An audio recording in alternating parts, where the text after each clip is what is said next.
Այսօր վերջապես ձեզ հետ կիսվելու եմ մի շատ ուրախալի նորությամբ։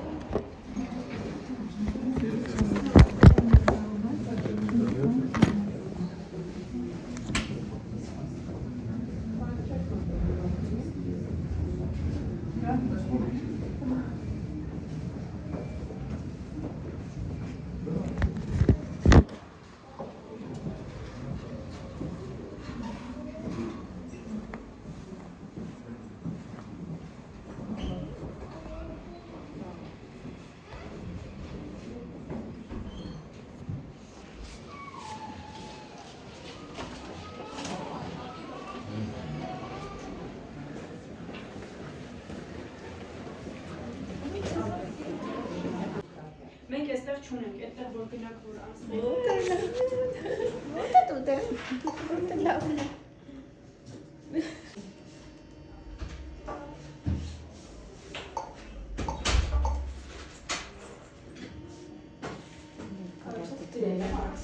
Հա, քիթիկե ոսկորը մարադնիկ իջալականը։ Ինչի՞ չունենք իջալականը։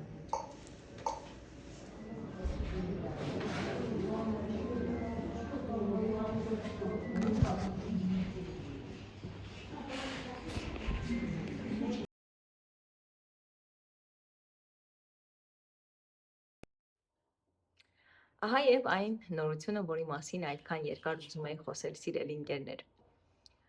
Այսինքն հայտնել ձեզ։ Շատ երկար եմ մտածում, ինչպես ասել ձեզ այս նորության մասին։ Իրականում ուզում էի Մեսրոպի ծննդյան օրը Gender Party-ին երբ որ ստացվի կազմակերպեմ, որոշել էի հենց այդ օրը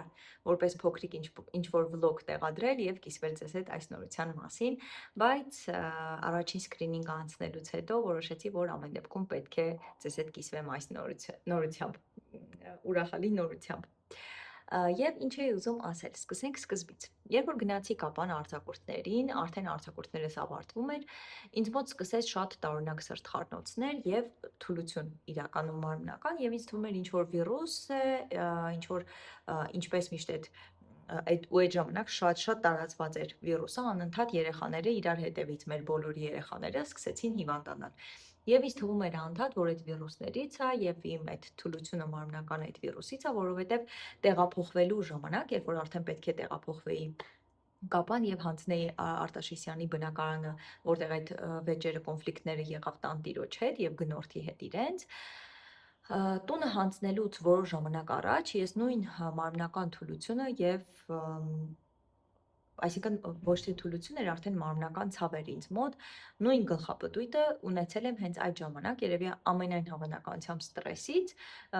եւ սկսվել է շատ պատահական, սպոնտան, հա, Մեսրոպին տարել եմ մանկապարտեզ եւ հետ վերադառնալու ժամանակ, երբ որ պետք է արդեն հետ գայի աշխատանքի, սկսում է ինձ մոտ մարմինս ամբողջությամբ թուլանալ եւ ցավել, մասնավորապես այս մկանային այս մեջքիս այս հատվածները եւ այնքան վատ եմ լինում, որ կոֆեհաուսի մեր աղջիկներ, ումից որ միշտ հիմնական սուրճս գնում էի, խնդրում եմ, որ մի փոքր նստեմ այնտեղ հանգստանալու համար, որովհետև սարսափելի վիճակում է, երբևէ չի եղել, որ այդքան վատ ինձ զգամ եւ հոգեպես, եւ ֆիզիկապես, եւ անդադ հուզվում էի ու երևի շատ հավաքված էմոցիաներից ինչ որ միտեղից այսպես դուրս եկավ։ Եվ այդ նույն զգացողությունները ինձ մոտ լինում են Կապանում, երբ որ պետք է արդեն հետ գայի այստեղ եւ պետք է հետ գայի ու բնակարան ընտրեի, վերցնեի, նորից տեղափոխվեի եւ ես մտածում եմ, որ նորից այդ ստրեսից է, որովհետեւ ինձ մոտ ամեն բնակարան այդ բնակարանամուտը ամեն նոր վարձով տուն գտնելը ինձ համար կրկնակի եռակի ստրես է լինում։ Եվ հետաքրքիր է նաեւ, որ այս տունը եզակի տներից մեկն է, որտեղ որ տեղափոխվել եմ, որ շատ հանգիստ եւ շատ թեթև եմ տեղափոխվել այս տուն եւ այս վերջերս ինքս ինձ հարց էի տալիս, թե ինչու ես հասկացա, որ նախ մաքուր է տունը դրա համար, այսինքն ես հավելյալ ինչ որ աշխատանքներ, մաքրության, այդ հարմարվել, չզզվել եւ այլն չկատարեցի, որովհետեւ ինքը մաքուր, նորմալ փչած տուն է եւ այդ աղջիկը որ ապրել է, ռուս աղջիկ է եղել, այդ աղջիկը շատ լավ է տունը հանձնել ինձ, որի համար իսկապես ես շատ շնորհակալ եմ, որովհետեւ ես ինքս երբ որ տունը հանձնում եմ, միշտ մաքուր, կոկիկ, որ ինչ որ հնարավոր է սարքած, պատրաստած հանձնում եմ այդ մարդկանց։ Եվ երևի կարևոր փաստերից մեկը նաև նա էր, որ պետք ժամանակավոր էր եւ որ մի քանի ամիս անց գնալու եմ դեկրետ եւ հետ եմ վերադառնալու իմ տուն։ Երևի ավելի շատ դրանից էր, որ ստրես չտարաչափրեցի, էլի։ Ինչևէ, կապանում նույն ձև ունենում եմ այդ զգացողությունները, այդ թուլությունը եւ ինձ թվում է, որ կրկին այդ ստրեսային վիճակն է, բայց խնդիրը նա էր, որ ես արձակուրդիս ավարտից հետո պետք է գայի Երևան եւ ամանորին նորից պետք է ետ դառնայի Կապան ամանորը նշելու նպատակով։ Եվ այդ ընթացքում երևի մնում է մի քանի օր, որ պետք է հետ գամ արդեն, արձակուրդս ավարտվում է, ընկերուց հետ խոսելուց ասում եմ թեզ դիր մի հատ հղիության, հնարավոր է միգուցե հղի լինես, իհարկե ես չէի բացառում, բայց քանի որ այդ հոգեպես այդ վիճակը, ֆիզիկական այդ թուլությունը ունեցել եմ, ես ամեն դեպքում կասկածում էի, որ ինձ մոտ է ստրեսից է, ներշնչանքից է, կրկին գնալ, երեխայի հետ այդ տեղափոխություններ եւ այլնից է։ Եվ այդ օրը թեստ եմ դնում, բնականաբար բացասական է գալիս, հիմա արդեն հասկանում եմ, որ շատ վաղեր դրա համար է բացասական գալիս թեստի պատասխանը, բայց օրերը ինչքան անցնում են, երևի 2 օր հետո ավելի է շատանում սրտխառնոցս եւ հենց առավոտյան արդեն աչքերս բացում եմ, սարսափելի սրտխառնոց է սկսվում եւ նորից եմ թեստ դնում, այդ ժամանակ արդեն թեստը շատ թույլ ցույց է տալիս երկրորդ գիծը։ Քանի որ արդեն պետք է ճանապարհ գայի, վլոգներիցս մեկում ունեմ, որ գնում եմ միանգամից սոնոգրաֆիա, այնտեղ մի հատված կա, երբ որ գնում եմ հիվանդանոց կլինիկայի, այսինքն սոնոգրաֆիա, եւ այդ մի հատվածը, մի ատրիվը կա, վլոգիս մեջ ունեմ։ Գնում ենք սոնոգրաֆիայի եւ այնտեղ բժիշկը ասում է, որ սա դեռ հղիություն համարել չի կարող եւ չի տեսնում ամեն դեպքում հղիություն, որովհետեւ իրականում եթե անգամ կա, դեռ փոքր է եւ եթե ուզում եմ հաստատ իմանալ, կարող եմ արյան անալիզ տալ, բայց ես արդեն չեմ ընկնում այդ անալիզ եւ այլն, ինչ այդպես չէի շտապում պարտադիր իմանալ հղիություն կա թե ոչ եւ ամեն դեպքում թեստը արդեն հետ վերադառնալու ժամանակ թեստը մեկ անգամ եւս դնում եմ, նորից ցույց է տալիս դրական, այս անգամ արդեն ոչ շատ թափանցիկ այդպես, այլ ավելի մուգ է ցույց տալիս։ Ինչևէ, գալիս ենք արդեն Երևան եւ այստեղ մի որոշ ժամանակ հետո այստեղ գնում եմ Շենգավիթ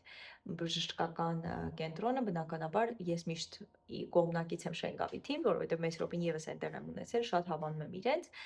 եւ գնում եմ Շենգավիթ Արաքս Ավետևնայի մոտ սոնոգրաֆիա եմ անցնում եւ հաստատում է հղիությունը եւ ասում է, որ նորմալ հղիություն է, նորմալ զարգանում է հղիությունը եւ 5 շաբաթական է այդ ժամանակ արդեն լինում։ Ու եւս կոնտրոլնի որպես ստուգում 2 շաբաթ հետո մեզ նորից կանչում է սրտիկի բաբախը լսելու համար։ Այդ ընթացքում ես արդեն ամանորի այդ թոուբոհի մեջ սարսափելի վատ եմ լինում, սկսում է ինձ մոտ սարսափելի սրտխառնոցներ, այդ է պատճառը լինում, թե ինչու ես ամանորին առհասարակ վլոգ չեմ տեղադրել, որովհետև իրականում տունը շատ գեղեցիկ զարդարել ենք Մեսրոպի համար բոլոր իր ուզած նվերները, ինչ ձմեռ պապիկից ինքը ուզել էր կամ ինչ այդ ընթացքում տեսել ուզել էր գնել էինք, իր պիլասոսը, իր անձրևանոցը Սպայդերմենի, հեռախոս իր համար այդ խաղալու, ինչևէ, բոլորը ինչ հնարավոր էր, տրիկատայի այդ պուզիրկաները, որոնք Wildberries-ից պատվիրել էի,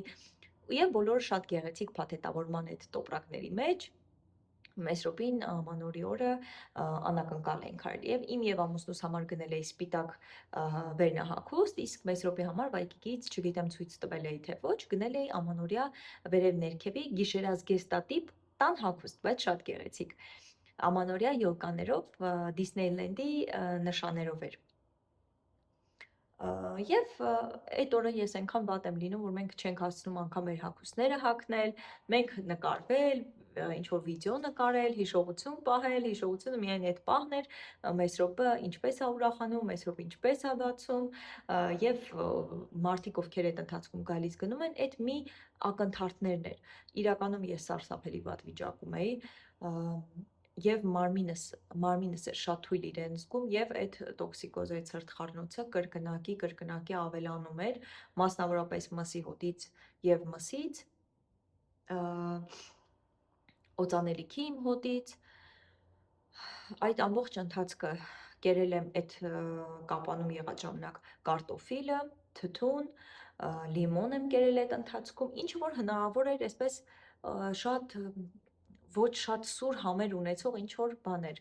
աղցաններն եմ հիմնականում կերել եւ նաեւ արդեն սկսել էի շատ դժվարությամբ սուրճը խմել, իհարկե ոչ առավոտյան, օրվա ընթացքի սուրճի մասն է խոսքը։ Եվ բացարձակապես հրաժարվեցի ամբողջությամբ քաղցրից այդ ժամանակ, ընդհանրապես չէի կարողանում քաղցր ուտել։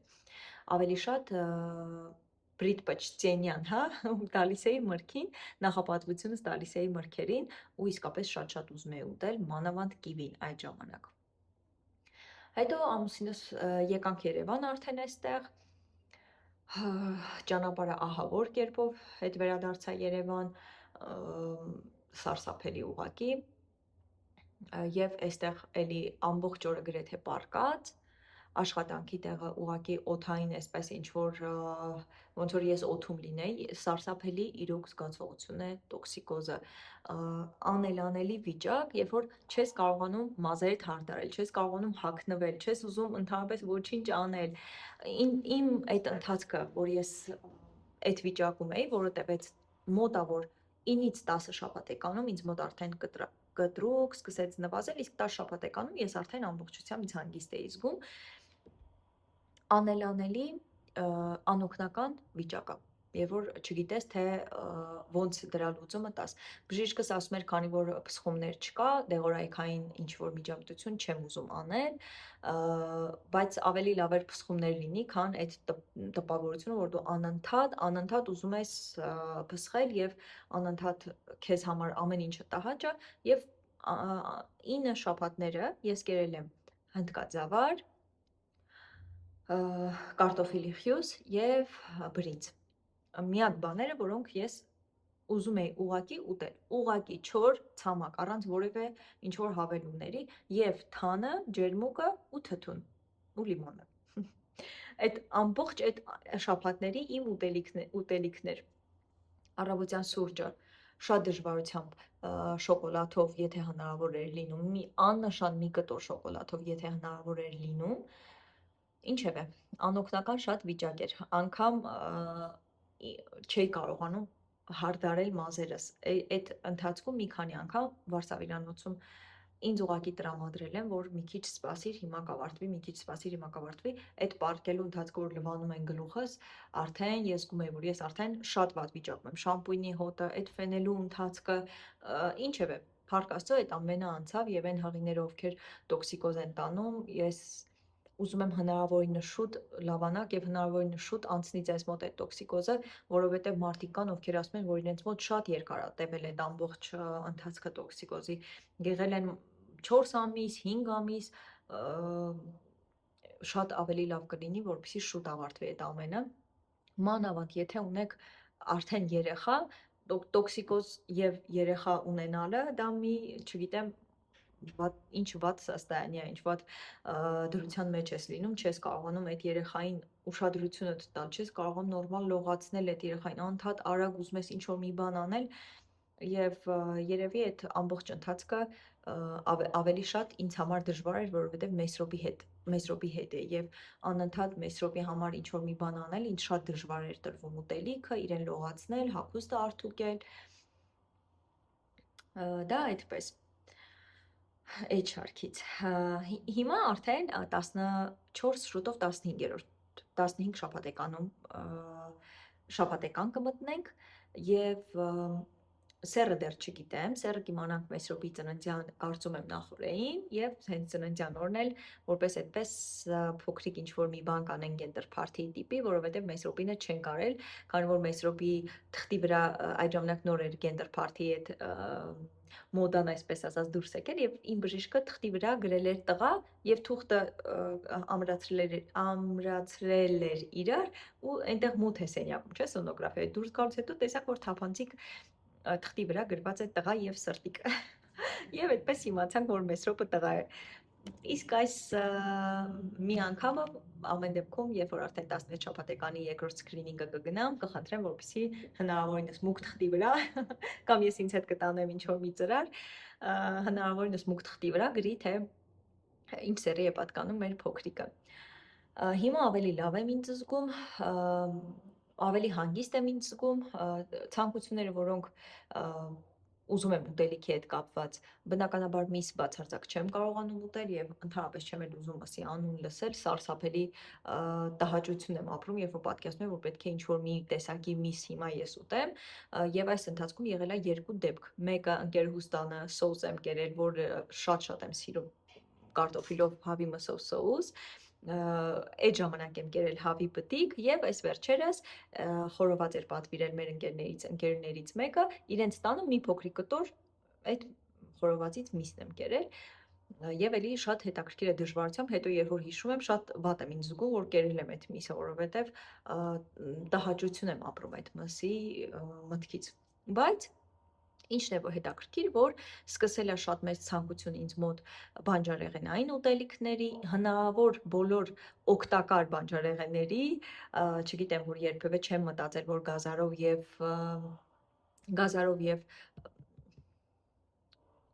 մոռացա։ Սվյոկլա հայերեն մոռացա ինչևէ գազարով եւ սվյոկլայով այդ աղցանը երբևէ ես կուտեմ, որովհետեւ ես հիմնականում սիրահար չեմ այդպիսի բաների, հիմա անընդհատ ուզում եմ ուտել այդպիսի բաներ։ Մրգերից ուղղակի անընդհատ անդադար ուզում եմ մրգեր ուտել, մասնավորապես եմիշ, ձմերուկ եւ կիվի։ Շատ մեծ ցանկություն, այսպես ձգտում ունեմ ուտելու, միայն դրանցից չեմ կերել ձմերուկը, որովհետև վախենում եմ հիմա գնել, իսկ եմիշը արդեն մի քանի անգամ է Prospect City-ում արդեն աշխատողները ինձ թվում է ինձ ճանաչում են, հենց գնում եմ պաչկայով կտրտած վերցնում եմ, այնտեղ չեմ կարողանում անգամ ժողովուրդ համբերել, բացում եմ տոպրակը, բոլորը ուտում եմ, նոր այդ տոպրակի այդ գնապիտակը առանձնացնում եմ, տալիս եմ անց եմ կացնում, որովհետև երբ որ տեսնում եմ չեմ կարողանում ինձ տիրապետել, ուզում եմ անդադ ուտել այդ միրգը, եմիշը, նույնն էլ մրգերի մասով։ Սա այս շարքից կարծում եմ ոչինչ չեմ մոռացել անալիզների մասով փառք Աստծո անալիզներս ամբողջությամբ կարգին է եկել գենետիկ անալիզը, որը մեկ անգամ եմ այս անգամ հանձնել, քանի որ արդեն երեխան ունեմ եւ մեսրոպի սկրինինգն էլ բարեհաջող է այս մյուս փոքրիկի սկրինինգն էլ բարեհաջող է անցել եւ ֆարտուկը իր նորմալ վիճակում է գենետիկ անալիզը մեկ անգամ հանձնեցի էկոսենսում, մեսրոպին էլ եմ այնտեղ հանձնել, բյուզանդի վրա է էկոսենսում, փառք Աստծո ամեն ինչը կարգին է եկել, իմ պատասխաններն էլ է կարգին եկել անալիզի, այնպես որ ովքեր որ հղիության այս փուլում են գտնվում եւ ովքեր որ պետք է ծննդաբերեն, բոլորիդ մաղթում եմ առողջություն, որպեսզի ինքներդ ձեզ այնքան լավ նայեք, որ կարողանաք հետագայում այդ ծննդաբերական կլինի այդ դեպրեսիան, չի լինի այդ դեպրեսիան, հոգնածություն եւ այլն կարողանաք հաղթահարել։ Ովքեր որ հղի են, իրենց եւս շնորհավորում եմ, իսկ ովքեր էլ որ դեռ սպասման փուլի մեջ են, սպասեք եւ Աստծուց խնդրեք եւ Աստված անպայման ըստ իր ճիշտ ժամանակի ձեզ կպարգևի այդ փոքրիկին եւ Աստված ավելի լավ գիտի թե մեզ երբ ինչ է հարկավոր։ Այնպես որ լավ եղեք եւ լավ մնացեք։